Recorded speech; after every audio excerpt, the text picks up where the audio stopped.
안녕하세요. 원영섭 변호사입니다. 오늘은 누수와 관련한 임대차 계약의 해지와 관련한 사건에 대해서 설명드리고자 합니다. 누수소송 제가 여러 번 한번 설명을 드렸는데, 이 누수는 치과로 치면 사랑니 발치 같은 소송입니다. 기술적으로 누수의 원인을 규명하기가 굉장히 어렵고요. 그리고 누수의 원인을 규명하기가 어렵다 보니까 누수의 원인을 제거하는 방법을 찾는 게 어려워요. 누수의 원인을 규명하는 것도 어렵고 제거하는 방법도 어렵다 보니 한번 이게 누수와 관련해서 보수공사가 있다고 하더라도 그게 제대로 누수가 잡히지 않는 경우가 꽤 있습니다. 여러 가지 케이스에서 발생을 해요. 그러니까 층간 누수.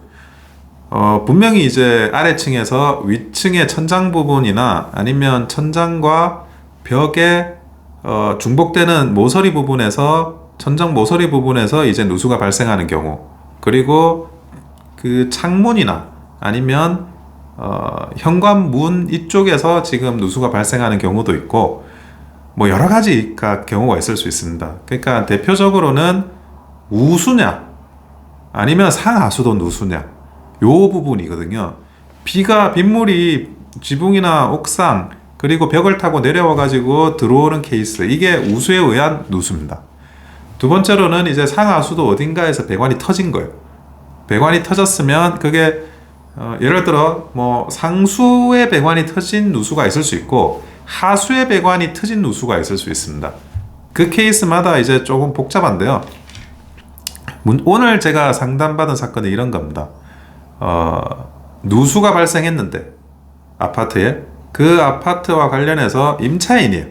근데 이 임차인은 집주인한테 이 누수를 수리해 주거나 안 그러면 이 계약을 해지하겠다, 임대차 계약을, 그렇게 상담을 한 사건입니다. 근데 그 누수의 원인을 밝히는 과정은 소송으로 가면 꽤 어려워요. 그런데 이 임차인분이 자녀 임차 기간이 한 1년 정도가 남아 계신 거예요. 그러면 이게 임대차의 원인, 그리고 그 피해, 그리고 이 피해가 임대차 계약을 해지할 정도가 된다라는 것까지 아울러 입증해 가면서 이제 소송을 해야 되는데, 그게 감정을 결국은 해야 됩니다.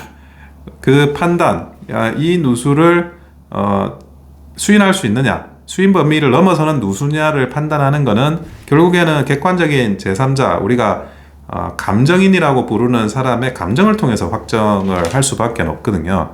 그래서 근데 감정을 하다 보면 일반적인 소송보다 시간이 더 걸려요.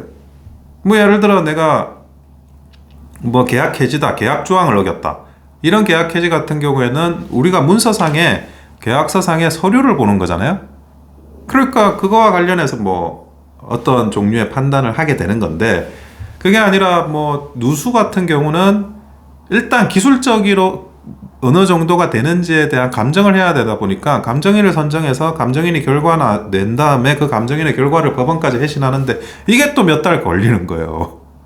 그러면 다 우리가 그 기간 만료에 의한 임대차 계약은 한 1년 정도 남아 있다고 했죠. 그러면 소송을 해서 결론이 만약 1년 정도 있다가 결론이 난다, 아니면 1년이 못 미쳐서 한 10개월 있다가 결론이 난다.